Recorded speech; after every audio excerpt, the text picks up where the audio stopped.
Buenas tardes, hoy día les vamos a presentar sobre el realismo ecuatoriano, la generación del 30. Nuestro grupo está conformado por Bermeo Ismael, Cabezas Dani, Casa William, López Fernando, Panamá Dani y mi persona, Cuero David. Contexto histórico y social del realismo social ecuatoriano, la generación del 30. El realismo social ecuatoriano emergió en la década de 1930 en un Ecuador profundamente marcado por la desigualdad social. La pobreza extrema y la inestabilidad política crónica. Este periodo se caracterizó por una brecha abismal entre las clases altas, integradas por hacendados, terratenientes y las élites políticas que concentraban el poder económico. Las clases populares, compuestas principalmente por indígenas, campesinos, montubios, cholos y obreros urbanos. La economía nacional dependía casi exclusivamente de la producción agrícola, con el cacao y el banano como pilares fundamentales. Sin embargo, las riquezas generaban beneficiadamente de manera desproporcional a los grupos dominantes. Los trabajadores rurales y urbanos, por su parte, vivían en condiciones explotadas sistemáticamente, privados al acceso de la educación básica. Desigualdad social.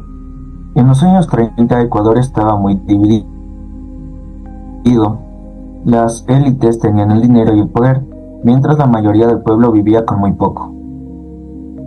Condiciones del pueblo.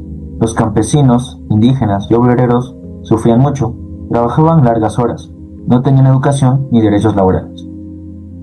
Economía desigual.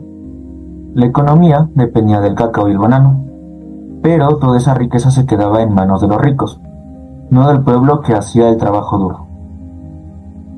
Reacción literaria. Por eso los escritores de la generación del 30 empezaron a escribir sobre esta realidad. Querían denunciar las injusticias y hacer que la gente tomara conciencia. Características principales del realismo social ecuatoriano de la generación del 30 utiliza un lenguaje popular sencillo y rebelde, que refleja el habla del pueblo. Sus escenarios son reales y cercanos, como calles de Quito, pueblos costeños y haciendas serranas donde transcurre la vida cotidiana. Valora la tradición oral, los amorfinos, las costumbres ancestrales y las fiestas populares. Las obras muestran la vida del campesino, del indígena y del obrero, retratando con autenticidad sus trabajos, creencias y luchas. Sus objetivos principales es denunciar la pobreza, la injusticia social, la explotación y la corrupción.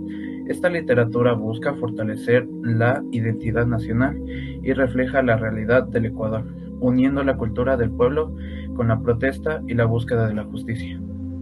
Biografía. Grupo de Guayaquil. José de la Cuadra. Nació en Guayaquil en 1903. Su trayectoria: ejerció como abogado, diplomático y profesor universitario en Guayaquil. También tuvo una participación política activa, llegando a ocupar un alto cargo en la administración política en 1939.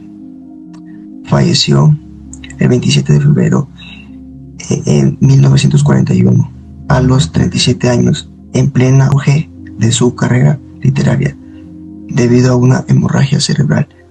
Sus obras destacadas es El Horno, La Tigra y Repisas.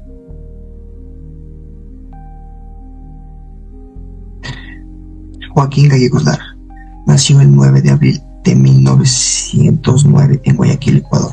Su juventud: desde muy joven se involucró en movimientos estudiantiles y obreros. Se unió al Partido Comunista del Ecuador y participó activamente en las protestas callejeras y en la fundación del periódico socialista El Clamor. Falleció en Guayaquil el 16 de noviembre de 1947 a causa de una fistícula tras una larga enfermedad. Sus obras destacadas son Los que se van, La última erranza, Las cruces sobre el agua. El Grupo de la Sierra. Jorge Icaza. Nació el 20 de diciembre de 1909 en Loja. La carrera literaria comenzó en el teatro, escribiendo 6 obras antes de 1934. Su obra más célebre es El Guasipongo, publicada en 1934. Falleció el 20 de julio del 2003. Sus obras destacadas son En las calles, Los cholos y El Chuya Romero y Flores. Humberto Salvador nació el 25 de diciembre de 1909 Fue un escritor, abogado y psicoanalista ecuatoriano. En sus primeras obras fue representante junto a Pablo Palacio del movimiento vanguardista en Ecuador. Falleció el 17 de noviembre de 1982. Sus obras destacadas son Camarada, Trabajadores y Campus. Entre las obras más importantes de la generación del 30 en el grupo de Guayaquil se encuentra Los que se van, obra escrita en 1930 por Joaquín Gallegos Lara, Demetrio Aguilar Malta y Enrique Gil Gilbert. Fue el primer libro moderno de realismo social. Estos son 16 cuentos sobre la migración a la urbana y la miseria montuvia. Don Goyo, escrita por Demetrio Aguilar Malta en 1933. Esta novela trata sobre el cholo pescador. Mezcla realismo y elementos mágicos. Los sangurismas, escrita por José de la Cuadra, una saga brutal de una familia montuvia que trata temas como la violencia, el incesto o la fatalidad de las familias costeñas. Y por último, Las cruces sobre el agua, de Joaquín Gallegos Lara, una novela escrita de la masacre de 1922, de las cruces arrojadas al río Guayas como símbolo de la resistencia.